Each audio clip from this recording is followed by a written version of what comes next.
জংগলৰ পৰা বহুতখিনি হাতীৰ জাক আহিছিলে। তাৰ মাজতে এটা মাইকা এটা হাতী এই ফালৰে কাটি আহি গছ গছনি খাই থাকিছিল। এই অৱস্থাত আমাৰ এই 2 লাইনৰ মানে কাৰেণ্টৰ মানে তাৰ খুৰটো লাগি চট খাই মৰা হেন লাগি আছোঁ। এইটো অলৰেডি আমি ডিপাৰ্টমেণ্টক জনোৱা হৈছে।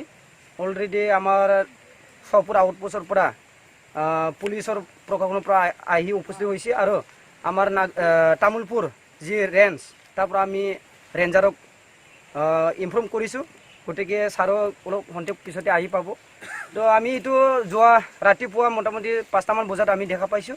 সাৰা ৰাতি বৰষুণ দিছিলে, তাৰ কাৰণে ইমান খুব পুৱাইও মানে আমাৰ এই অঞ্চলৰ ৰাইজে ওলাব নোৱাৰে, যিহেতু হাতীৰো বহুত ভয়।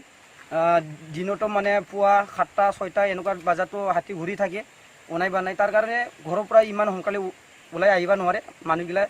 তাতে আমি দেখা পাইছোঁ মানে পুৱা সময়ত এই 6টামান বজাত 5টামান বজাত এনেকুৱা তাক দেখা পাই আমি ডিপাৰ্টমেণ্টক জনোৱা হৈছে। আগতো এনেকৈ হাতী মৰিছে নেকি এই এলেকাত? আগত মানে যোৱা বছৰ এটা মৰিছিলে। এইটো মানে যোৱা বছৰে ইমান টাইমতে মৰিছিলে। এটা ডুঙত মানে কেনেকুৱা ধৰণৰ মৰিছে মানে বিষ খাই আহি মৰা এইটো ৰূপত আমি দেখা পাইছিলোঁ। কিন্তু এই বছৰতো অলপ বেলেগ ধৰণৰ তাৰমানে একদম চৰকাৰী ডাইৰেক্ট লাইনত লাগি পেলাই মৰিছে এইটো।